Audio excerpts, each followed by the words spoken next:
அண்ணன் ஒன்று விட்டா தம்பி மட்டும் எப்படி சும்மா இருப்பான். ஸோ தம்பியும் அவன் பங்குக்கு ஏதாச்சும் ஒன்றுமில்ல. Oppo K14X online series. இது மோஸ்ட்டாக கார்பரேட் கடையில் எடுக்க மாட்டாங்க.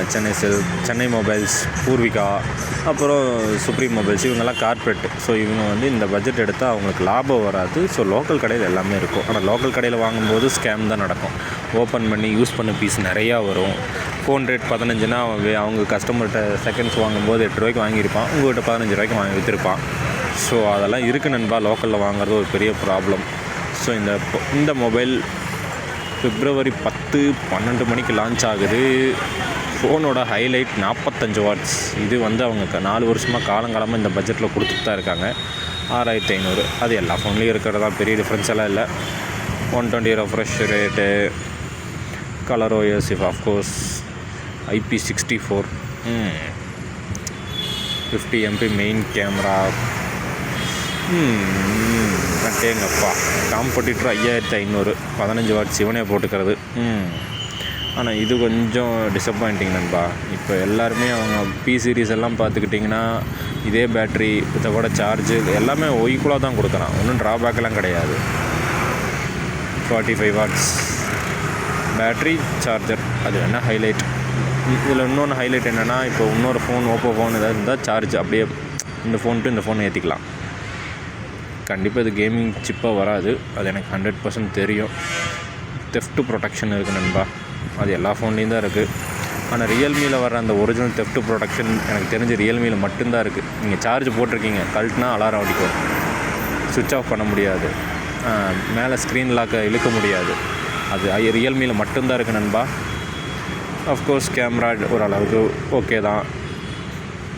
சர்வீஸ் சென்டரும் கிட்டத்தட்ட எல்லா பக்கம் வந்துடுச்சு. ஸோ சர்வீஸ் வந்து அந்த 1 இயர் தான். அது நீங்கள் ஃபிசிக்கல் டேமேஜ் பண்ணிடக்கூடாது. ஆனால் இப்போ நண்பா தெளிவாக சொல்கிறேன், இப்போ எல்லாரோட ஸ்பேர் பார்ட்டும் ரேட்டு ஜாஸ்தி. Motherboard, front display, back panel, charger, cable wire எல்லாமே இப்போ ரேட்டு ஜாஸ்தி நண்பா. ஸோ ஃபோனை பொறுத்த வரைக்கும் நீ வந்து அதோட அடாப்டரை போட்டால் மட்டும்தான் ஃபோன் வந்து ரொம்ப நாளைக்கு உழைக்கும். அடாப்டரை மாற்றி போட்டேன்னா வார்மிங் ஆக ஆரம்பிச்சிடும், ஃபோன் சீக்கிரம் போயிடும். இன்னொன்று, புது ஃபோன் வாங்குறீங்களா, அப்போவே சிஸ்டம் அப்டேட் கொடுத்துருங்க. அந்த கடையிலேயே ஒய்ஃபை இருக்கும், கனெக்ட் பண்ணி சிஸ்டம் அப்டேட் கொடுத்துருங்க. அதை நீங்கள் தான் பண்ணணும், அவங்களாம் பண்ணித்தர மாட்டாங்க. ஸோ அங்கேயே பண்ணிட்டீங்கன்னா உங்களுக்கு நெட்டு வேலை மிச்சம். சிஸ்டம் அப்டேட் பண்ணால் மட்டும்தான் ஃபோன் வந்து கரெக்டாக ஃபங்க்ஷன் ஒர்க் ஆகும். அது நீங்கள் சிஸ்டம் அப்டேட் பண்ணாமல் விட்டுருப்பீங்க. ஸ்டார்டிங் 1 ஜிபியில் இருக்குது, இப்போ 6 ஜிபி 7 ஜிபிக்கெலாம் ஆச்சுன்னா ஃபோன் சூடாக ஆரம்பிச்சிடும், ஆட்டோமேட்டிக்காக ஒர்க் ஆக ஆரம்பிச்சிடும். அது ஒரு பெரிய சல்லை இருக்குது நண்பா. ஸோ தயவு செஞ்சு இந்த ஃபோன் எடுக்கும்போது இன்சூரன்ஸ் போடுமான்னு நிறைய கடையில் சொல்லுவாங்க. ஆனால் அந்த இன்சூரன்ஸை தெளிவாக கேட்டுட்டு போடுங்க. இப்போ ஒரு அமௌண்ட் கட்டுவீங்க, அமௌண்ட்டு கட்டினோன்னே அப்போ ரிப்பேர் பண்ணுவீங்களா, அப்பவும் ஒரு அமௌண்ட் கட்டுவீங்க. சப்போஸ் அதை ரெடியே பண்ண முடியல, ரிட்டன் வரும்னா உங்களுக்கு குறிப்பிட்ட அமௌண்ட்டு மட்டும்தான் ரிட்டன் வரும், ஃபுல்லாலாம் வராது. அந்த இன்சூரன்ஸ்லேயும் சில கடையில் ஸ்கேம் பண்ணுவாங்க. நீங்கள் தான் இன்சூரன்ஸ், அது லைஃபுக்காக இருந்தாலும் சரி, ஃபோனுக்காக இருந்தாலும் சரி, தெளிவாக கேட்கணும். இதில் எல்லாம் இவ்வளோ கவரேஜ் இருக்குங்க. ஏன்னா நம்ம ஃபோன் 15 ரூபாய்க்கு எடுத்தாலும் அது பணம் தான், 4 வருஷம் வச்சுருக்க போகிறோம். ஸோ இன்சூரன்ஸ் எல்லாம் போடும்போது கவனமாக கேட்டுட்டு போடுங்க. சில கடையில் கேட்காம போட்டு விட்ருவானுங்க. அதுவும் ரிலையன்ஸ் எல்லாம் போயிட்டீங்கன்னா இன்சூரன்ஸாக இஎம்ஐயில் வந்திருக்கானா போட்டுவிட கழுது அப்படிங்கிற மாதிரி. ஸோ கவனமாக இருங்க. இன்சூரன்ஸ் ஒரு பெரிய ஸ்கேம் தான். அதில் வர்றது தான் நிறைய கடையில் லாபத்தை பார்க்குறாங்க.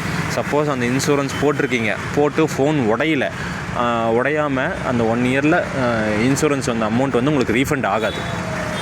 ஃபோனும் உடையில அந்த 1 இயர் கழிச்சு தான் உடையுது, ரிப்பேர் பண்ணி தர மாட்டாங்க. அப்போ அந்த பணம் எங்கே போகுது, கம்பெனிக்கு தான் அந்த லாபத்துக்கு போகுது. ஸோ அதுவும் கவனமாக இருந்துக்கங்க. ஃபோன் உள்ளே போய் ஈஸியாக எடுத்துடலான்னு மட்டும் நினைக்காதீங்க. எப்படியெல்லாம் ஸ்கேமோ அப்படியெல்லாம் இருக்குது. ஸோ எனக்கு தெரிஞ்சு இந்த பட்ஜெட் அவங்க லான்ச் பண்ணும்போது காம்படிட்டர் நல்லாவே இருக்கும்னு நினைக்கிறேன். இது உண்மையாலுமே நண்பா, சில சீரீஸ் எல்லாம் வேல்யூ ஃபார் மணியே கிடையாது. இந்த 2 வச்சு தான் ஓட்டுவானுங்க. 45 வாட்ஸ், 6500 mAh பேட்டரி. அதை தாண்டி அதில் என்ன வச்சுக்கிறேன்னு கேளுங்க, ஒன்றுமே இருக்காது.